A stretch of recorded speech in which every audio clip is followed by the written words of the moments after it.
क्या आपको पता है कि जो ये कोआला नाम के जो जीव होते हैं ये ना बहुत मतलब छुछुंदर टाइप मतलब बहुत ये टाइप के होते हैं मतलब इधर उधर घूमते रहते हैं और मतलब इसको कंट्रोल करना बहुत मुश्किल है। तो ना जब भी साइंटिस्ट को इसका वेट मापना पड़ता है वजन, तब वेटिंग स्केल पे देखो कुछ ऐसा रख दिया जाता है और तब ये जो कोआला है ये आके उस पे बैठ जाता है, क्योंकि इनको ऐसा जगह बहुत पसंद होता है और यही तरीका है इनको मापने का।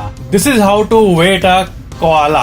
फैक्ट नंबर 27, ये जो आप अपने स्क्रीन पर देख रहे हो ये देखो ये कितना मस्त सा स्टैचू है। ये घर के आगे रखा हुआ एक मस्त सा फ्रंट यार्ड स्टैचू है, बट मैं आपको बताऊं ये कोई स्टैचू है ही नहीं। ये एक रियल कुत्ता है, एक ऐसा कुत्ता जो कि स्टैचू की तरह दिखता है। मतलब इसका जो स्किन होता है, इसका स्किन इतना ऐसा टाइप का होता है, देखो आप खुद ही स्टैचू ऐसा लगता है। और इसका जो फेमस नाम है वो है मैक्सिकन हेयरलेस डॉग। इनके शरीर में बाल होता ही नहीं है। इसका आप मल्टीपल इमेजेस को देख सकते हो। फैक्ट नंबर 26, ये देखो कितनी यूनिक लुकिंग और ब्यूटीफुल सी एक बर्ड है, पर मैं आपको बताऊं ये कोई बर्ड है ही नहीं।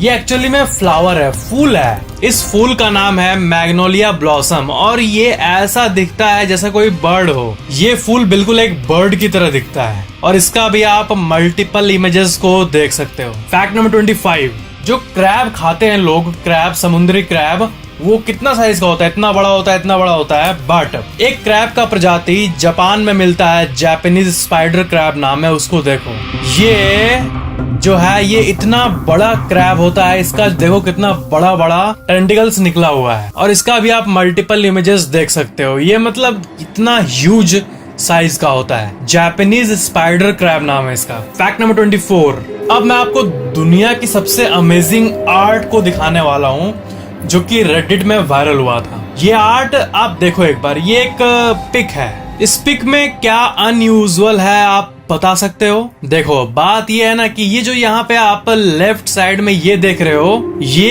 एक्चुअली में डोर है, बट जो बाकी का आप ये देख रहे हो ये सब उसी दीवार के ऊपर किया गया आर्ट वर्क है। ये ऐसा लगता है कि अंदर का व्यू है, बट उसको आप जाके छुओगे तो बिल्कुल प्लेन दिखेगा। इस पोस्ट को 1,43,000 से भी ज्यादा अब वोट्स मिले थे।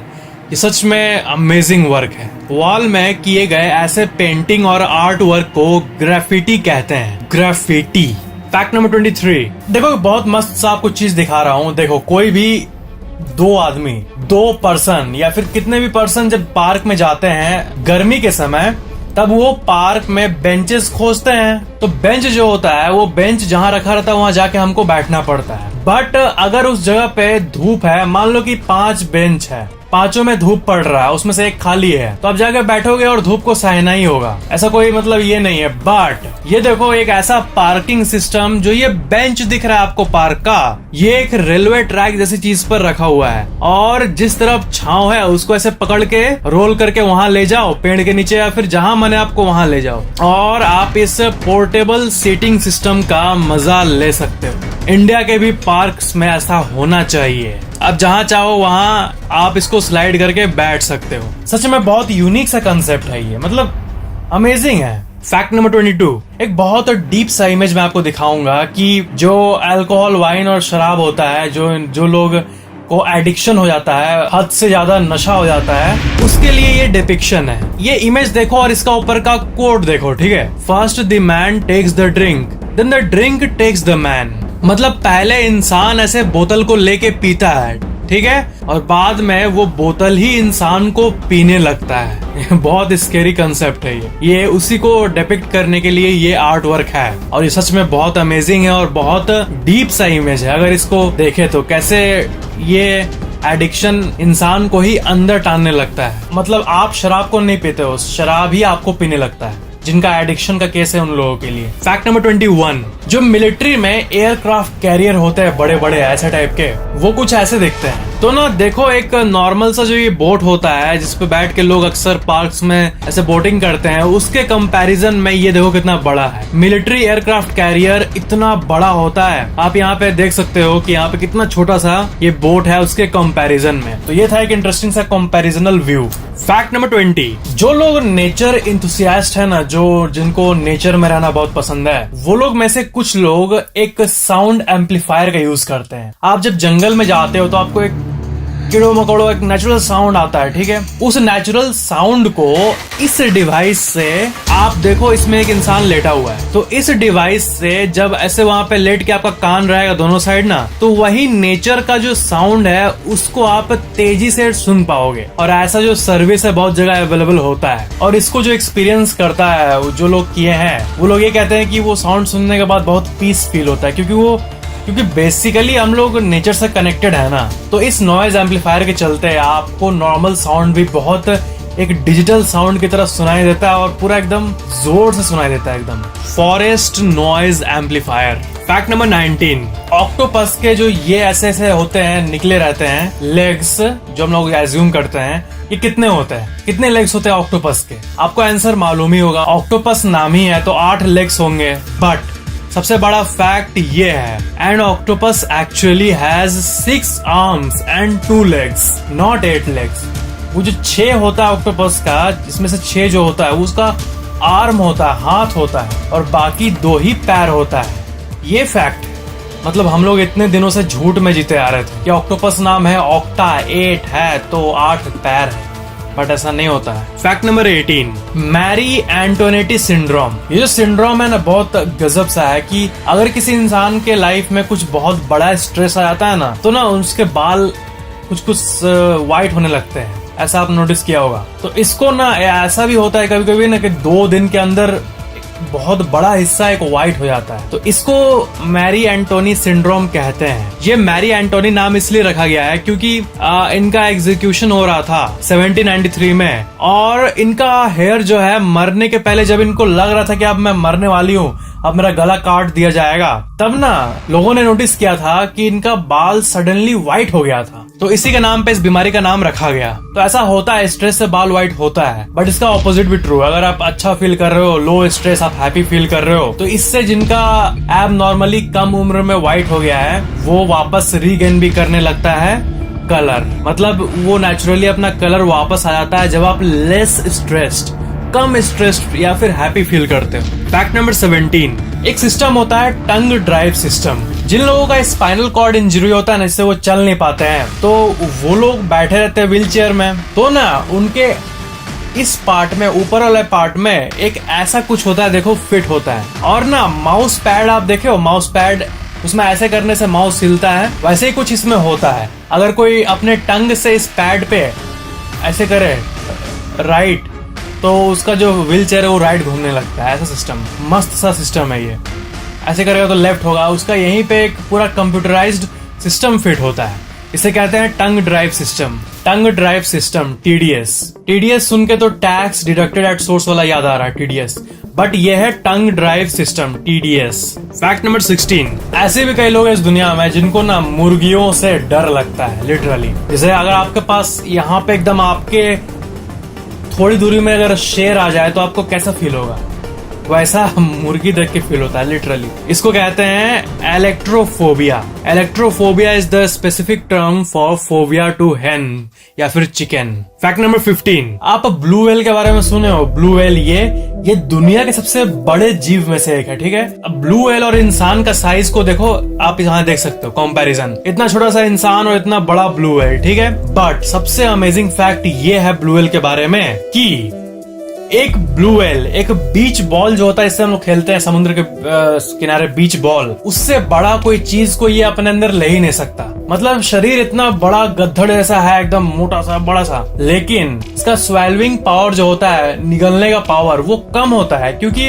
इसका माउथ बहुत, जो गला का पासिंग जो होता है वो बहुत पतला होता है। बीच बॉल से बड़ा कुछ ये नहीं ले पाता है, भले ही इतना बड़ा जीव हो। बीच बॉल से बड़ा कुछ भी ये इनहेल नहीं कर सकता है, क्योंकि इनका थ्रोट बहुत स्मॉल होता है। बट ये बात तो बहुत लोगों को नहीं पता, उनको लगता है कि ब्लू व्हेल 10 इंसान को निगल जाएगा। ऐसा नहीं होता है रियलिटी में। फिल्मों में तो कुछ भी दिखाएंगे, वो कुछ भी चलता है, बट रियल लाइफ के रियल सीन की बात करें तो उतना नहीं निगल सकता है blue whale. Fact number 14, internet speed. ठीक है, आपको पता होगा एमबीपीएस में होता है, मेरा इंटरनेट 10 एमबीपीएस का है, 100 का है, ऐसे लोग बोलते हैं। आपके मन में आया होगा ना कि किस कंट्री में सबसे हाईएस्ट इंटरनेट स्पीड अवेलेबल होगा। तो देखो मैं आपको बहुत इंटरेस्टिंग सा एक ऑफिशियल विकिपीडिया लिस्ट दिखाता हूँ। साउथ कोरिया देखो, साउथ कोरिया का एवरेज कनेक्शन स्पीड पूरे जो वहाँ के देश में है वो है 28.6 और ये नंबर 1 पे है। ठीक है, मतलब पूरे साउथ कोरिया का एवरेज, किसी घर में ज्यादा कम है, सबको अगर कैलकुलेट करके डिवाइड करो जो एवरेज निकाले हम लोग, तब 28.6 आएगा जो कि पूरे धरती पे सबसे ज्यादा है एवरेज स्पीड की बात करें तो देखो साउथ कोरिया 28.6 है, फिर नॉर्वे, स्वीडन, हांगकांग आप देख सकते हो कम होते जा रहा है स्पीड। यूएसए का भी 18.7 है एवरेज इंटरनेट स्पीड। और करते करते करते करते जब यहाँ नीचे आते हैं तो 63 नंबर पे इंडिया है और पूरे भारत का एवरेज कनेक्शन स्पीड है 6.5 Mbps। 6.5 Mbps जो इंडिया में सबके घर में ब्रॉडबैंड होता है उसमें तो ऑफ कोर्स मतलब 50-100 तो इजीली मिल जाता है, 150 Mbps। बट अगर किसी के पास 100 Mbps है तो वो बहुत ऊपर है एवरेज से, क्योंकि पूरे इंडिया का एवरेज यही है एक्चुअल में 6.5। किसी का अगर 7 Mbps भी प्रॉपर आता है ना स्पीड तो वो एवरेज से ऊपर ही है statistically speaking. Fact number 13, Logitech company ने एक सर्वे रखा था, एक कॉमन सा सिचुएशन पे सर्वे जो होता नहीं कि हम लोग का टीवी का रिमोट भुला जाता है घर में, कहाँ है रिमोट, कहाँ है रिमोट। तो एक सर्वे किया गया था ये पता करने के लिए कि मेजोरिटी घरों में जब रिमोट भुलाता है तो वो वापस मिलता किस जगह पे है, कौन सा जगह सबसे ऊपर है। तो उस सर्वे में ये पता चला कि 49% ऑफ द टाइम जब भी रिमोट भुलाता है तो लगभग आधा टाइम वो काउच में मिलता है। ठीक है, और 8% लोगों के घर में बाथरूम में रिमोट मिलता है, पता नहीं कहाँ से चल जाता है। और 8% लोगों के घरों में ड्रेसर का जो ड्रॉर होता है उसमें छुपा रहता है। और 4% ऐसे भी लोग हैं जिनको जब रिमोट भुलाता है तो वो फ्रिज के अंदर मिलता है। और हद बताऊं, और ये एक एक्चुअल सर्वे है जो लोगों से पूछ पूछ के किया गया था इसी रिमोट भुलाने वाले इस सीन पे। तो आप बिलीव नहीं करोगे, आखिर का जो 2% है ना, तो देखो यहाँ लिखा हुआ है कि 2% फाउंड द रिमोट आउटसाइड। 2% ऐसे भी लोग हैं जिनका घर के बाहर रिमोट चल जाता है, पता नहीं, मेरे को लगता है ऐसे ही होता होगा कि कोई बच्चा उच्चा खेलता होगा कि जाके उसको बाहर छोड़ देता होगा, ऐसा। तो ऐसा कुछ सीन है रिमोट ये करने में। और ये सर्वे लॉजिटेक कंपनी जो कि एक फेमस कंपनी है उसने किया था। फैक्ट नंबर 12, केन्या में ये एक बहुत यूनिक सा जिराफ का पिक क्लिक किया गया था। तो जिराफ तो टिपिकली जो राइट साइड में है ऐसे दिखते हैं, ठीक है, बट ये कैसे, ये क्या है, मतलब क्या है, क्या ये व्हाइट कैसे हो गया। तो मैं आपको बता दूं एक यूनिक सा बात कि एक रेयर जेनेटिक कंडीशन होता है जिसे ल्यूसिज्म कहते हैं, LUCISM, ल्यूसिज्म। और इससे स्किन का जो कलर होता है, पिगमेंटेशन, वो खत्म हो जाता है। और आप देख सकते हो कि जिराफ पूरा व्हाइट हो गया इसी के चलते। फैक्ट नंबर 11, अब जो मैं आपको पिक दिखाने वाला हूँ वो बहुत सिंपल सा पिक है बट वो बहुत वैल्यूएबल है। क्योंकि अगर आपका ड्रीम कभी भी ऐसा होगा, कुछ ऐसा टाइप का कि हमारे यहाँ से सनसेट जो होता है सूरज का वो कैसा दिखता है आप देखे ही होंगे, बट देखो मार्स जो होता है ना, मंगल ग्रह, वहाँ का ये एक एक्चुअल रियल पिक है शाम का। और मार्शियन सरफेस से ये अप्रैल 15, 2015 पे क्लिक किया गया था उस दिन शाम को। तो मंगल ग्रह से सनसेट कुछ ऐसा दिखता है। ये इमेज एक्चुअल में सिंपल आपको लग रहा होगा, मतलब ठीक है एक इमेज है, बट जो साइंटिस्ट है ना नासा में, इसरो में, ये लोग के लिए ये बहुत डोप पिक्चर है, क्योंकि मतलब ये साइंटिस्ट के नजर में बहुत वैल्यूएबल इमेज है, मंगल ग्रह का सनसेट। फैक्ट नंबर 10, मैंने आपको एक बार बताया था ना कि चेस जो होता है वो मतलब ऐसा रियल में भी खेला जाता था पहले के जमाने में। ऐसा चेस तो हम लोग खेलते हैं तो छोटा सा, बट इसमें रियल में घोड़ा हाथी पे बैठ के खेला जाता था, पता है। इस इमेज को देखो, ये 1924 का एक ब्लैक एंड व्हाइट इमेज है। और ये जो गेम है इसमें देखो रियल का घोड़ा वोड़ा दिख रहा है ना आपको यहाँ पे। तो ये जो एक्चुअल जो गेम का पिक है, ये जो गेम है ना, इसको खत्म होने में 5 घंटे लग गए थे और तब भी मैच आखिर में ड्रॉ ही हुआ था। ये एक ह्यूमन चेस गेम है जो कि 1924 में खेला गया था। उस टाइम का ये एक्चुअल रियल पिक्चर है और ये बहुत अमेजिंग है। ये रशिया का पिक है। फैक्ट नंबर 9,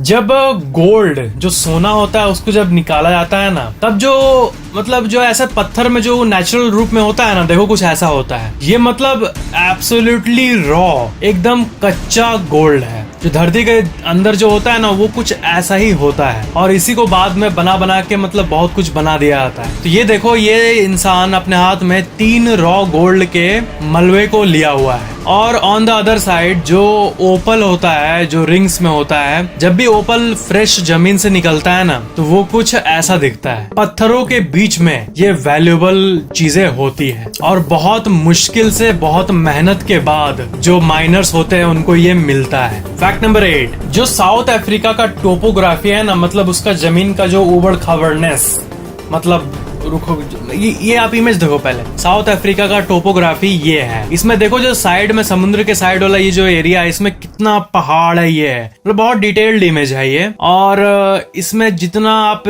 डिटेल देखो ये ऐसा होता है, मतलब ऐसा उबड़ खाबड़नेस है साउथ अफ्रीका का, और ये दुनिया के सबसे कॉम्प्लेक्स उबड़ खाबड़नेस में से एक है। फैक्ट नंबर 7, एक वेदर फेनोमेनन होता है जिसे कहते हैं ल्यूनर कोरोना। ये वो अलग कोरोना है, ये इसका नाम ही है, मतलब इस फेनोमेनन का नाम ही कोरोना है, वो कोरोना को मतलब नहीं है इसका। तो इसमें क्या होता है ना कि मून जो होता है वो रेनबो जैसी एक चीज से ऐसा मून दिखता है, ये ऐसा कुछ व्यू होता है ल्यूनर कोरोना नाम का। और ये सच में बहुत अमेजिंग और रेयर व्यू है मून का, जो ये आप अपने स्क्रीन पर देख रहे हो। फैक्ट नंबर 6, जो चिड़ियों का नेस्ट होता है वो कुछ ऐसा होता है, ठीक है, पेड़ों पर रहता है, बट एक बॉल्ड ईगल नाम का ये जो चिड़िया है, इसका जो नेस्ट होता है ना, आप देखो इंसान बैठा हुआ है, इतना बड़ा सा नेस्ट होता है बाल्ड ईगल का, 5 फीट वाइड, 3 फीट डीप, ऐसा टाइप का होता है ये। और जो लार्जेस्ट फाउंड जो इंसान को मिला है एक बाल्ड ईगल का ये नेस्ट, इसका जो डायामीटर है वो 9.5 फीट है, 20 फीट गहरा है और वजन करीब 6000 पाउंड्स है,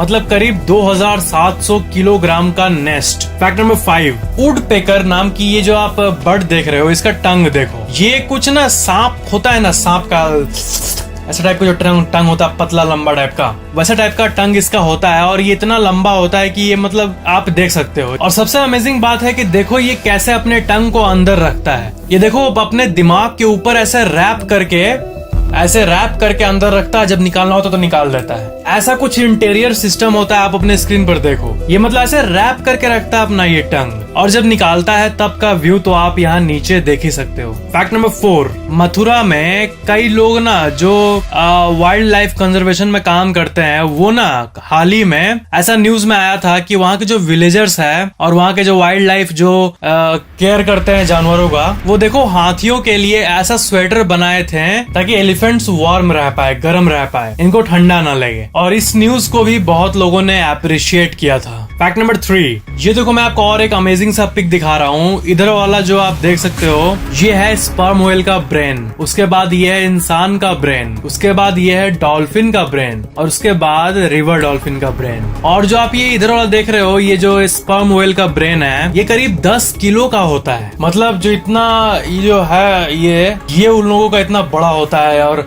इंसानों की तरह ही दिखता है स्पर्म व्हेल का ब्रेन। फैक्ट नंबर 2, एवोकाडो का नाम सुने आप? ये फल एवोकाडो सुने ही होगा, जरूर सुने होगा, और हो सकता है इसको आप लिए हुए होगे हाथ में। उतना भी पॉपुलर नहीं है बट आपको पता ही होगा। तो ये देखो, ये दुनिया के सबसे लंबे एवोकाडो के प्रजाति में से एक है और ये बहुत रेयरली पाए जाते हैं, इतने लंबे लंबे एवोकाडो। फैक्ट नंबर 1, फाइनेंस वाले वीडियो में मैंने आपको बताया था कि ये जो कॉइन्स होते हैं इन्हें बनाने का खर्चा कितना होता है। तो उसी के कॉन्टेक्स्ट में मैं आपको और एक चीज बताऊंगा, पहले ये रिवीजन सुन लो। आपको पता होना चाहिए कि जो ये गवर्नमेंट कॉइन बनाती है और उसका जो लोहा या फिर जिससे भी बनता है ये मेटल, इसका भी कॉस्ट आता होगा, इसका भी तो प्राइस है।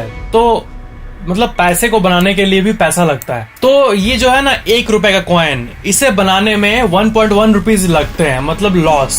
बट जो बाकी 1 रुपए से ज्यादा का कॉइन्स है, जैसे 2 रुपीज, इसको बनाने में 1.28 रुपये लगता है, मतलब वैल्यू से कम ही लगता है। और बाकी 5 रुपए को बनाने में 3.69 रुपीज लगते हैं, और 10 रुपए के कॉइन को बनाने में 5.54 रुपीज लगते हैं, और 1000 2000 के नोट को भी बनाने में करीब इतने के आसपास खर्चा होता होगा, 10-20 रुपए के आसपास। मतलब सबको बनाने का खर्चा कम ही है उसके वैल्यू से। बट 1 रुपए का कॉइन का जो वैल्यू है वो तो 1 ही रुपया है ना, तो उसे बनाने का कॉस्ट ज्यादा है। अब नेक्स्ट फैक्ट ये है कि कॉइन किससे बनता है। बहुत लोगों को लगता है कि आयरन या फिर आयरन प्लस स्टील ऐसा होता है, बट नहीं। RBI, reserve bank of India का एक ऑफिशियल पेज है, एक बहुत ही यूनिक सा पेज, उसमें कॉइन का सारा जो एक बनाने का डेटा होता है वो दिया हुआ है। 5 रुपए का जो नया कॉइन होता है ना, उसे फेरेटिक स्टेनलेस स्टील है FSS से बनाया जाता है। और जो ओल्ड 5 रुपए का कॉइन है, ये फेमस वाला, इसे क्यूप्रो और निकल से बनाया जाता है। और 2 रुपए को वही FSS, फिर पुराने वाले को क्यूप्रो निकल, फिर ओल्ड 1 रुपए को FSS स्टेनलेस स्टील। और ये सारा डेटा आप देख सकते हो। ये RBI का जो लिंक है, ये आप यहाँ देखो, यही है इसका ऑफिशियल पेज। मतलब पैसे को बनाने के लिए भी पैसा लगता है, तो ये एक बहुत ही अमेजिंग सी बात है। तो इसको अगर हम लोग पीछे ले जाएं तो दुनिया का सबसे पहला जब कॉइन ये सब बन रहा होगा, दुनिया का एवोल्यूशन हो रहा होगा, सबसे पहला बार कॉइन इंट्रोड्यूस होगा या फिर नोट नया निकला होगा, तब उस टाइम